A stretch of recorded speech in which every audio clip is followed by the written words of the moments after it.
Breaking. Welcome to today's headlines. Ojukwu wept on my shoulder for forgiveness over role in Biafra war.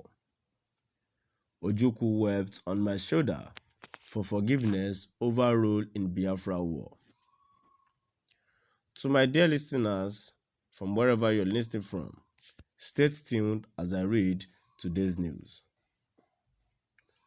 Nigerian ambassador to Côte d'Ivoire during late President Shehu Shagari's administration, Denis Ukume, has disclosed that late Biafra warlord Odumegwu Ojukwu wept under his shoulder for forgiveness over role in war. Ukume made this claim in his book titled I Believe, which he published among 3 others. My Challenges, Osofeko and Mmama Mia, and launched in Abuja.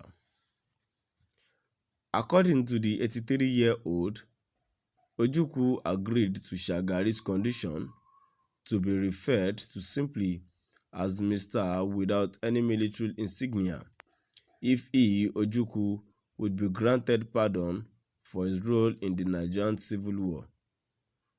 But he said Ojukwu almost made his chances of being accorded the amnesty when he flouted the condition a few hours after by referring to himself as General Odumegwu Ojukwu in an appreciation letter he wrote to him following his role in the amnesty deal.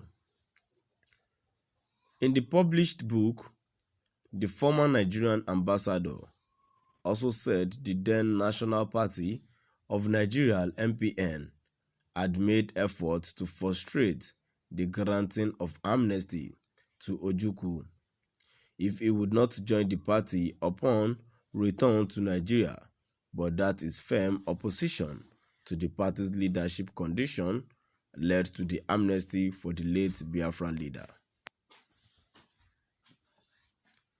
When the executive committee members of the National Party of Nigeria (NPN) got wind about the progress being made in connection with the granting of amnesty to Ojukwu, they quickly sent a powerful delegation to me.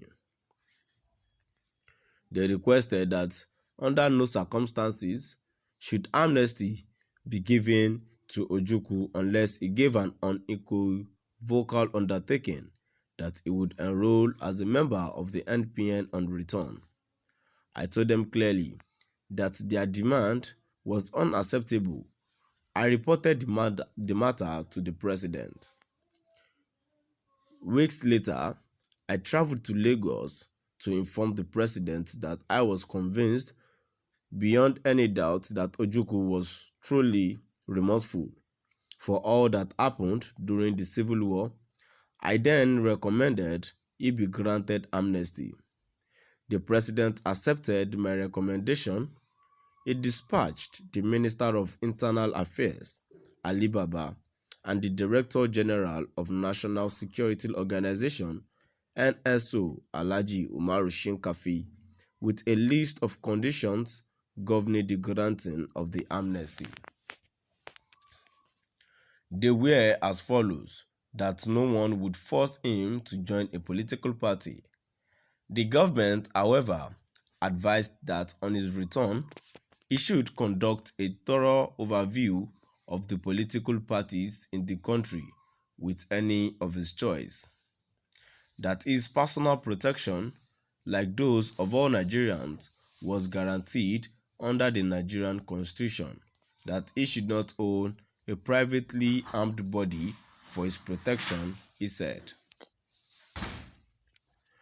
Other conditions by Shagari to Ojukwu, according to AMB Ukume, were that he was returning to Nigeria as a Mr.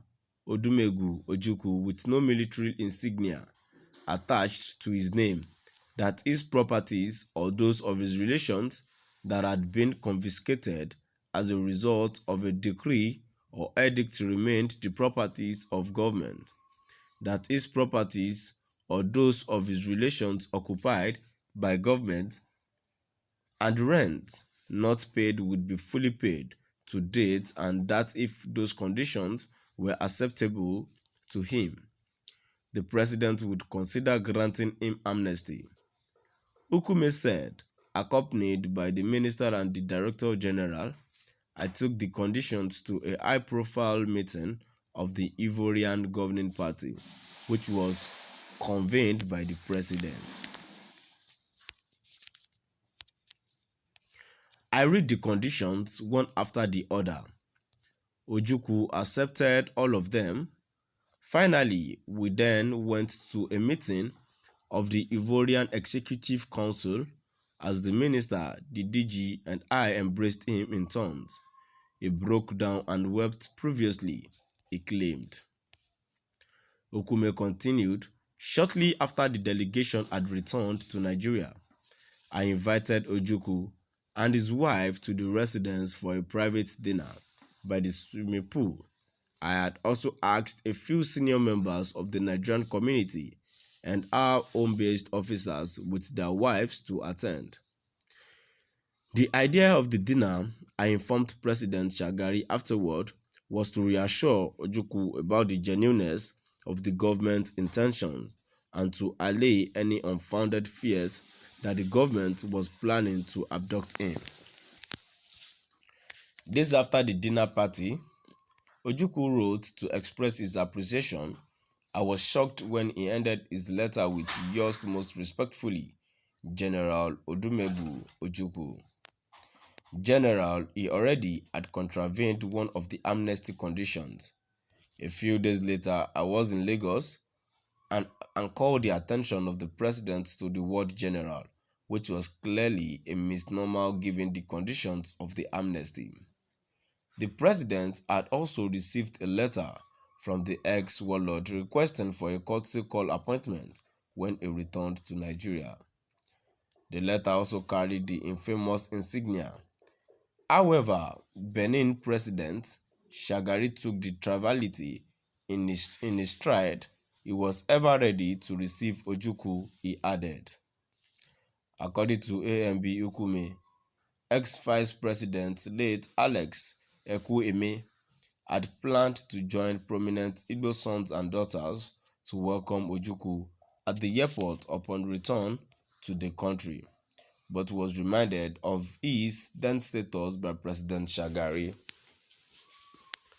A great number of distinguished Igbo sons and daughters had planned to welcome Ojukwu at the Muritala Mohammed International Airport. Vice President Ekwueme was also reportedly warming up to join the welcome party until Shagari reminded him of his status in the country, he said. Now I've come to the end of our today's news. Please do drop by at the comment section and let's know what your view is all about. Thank you.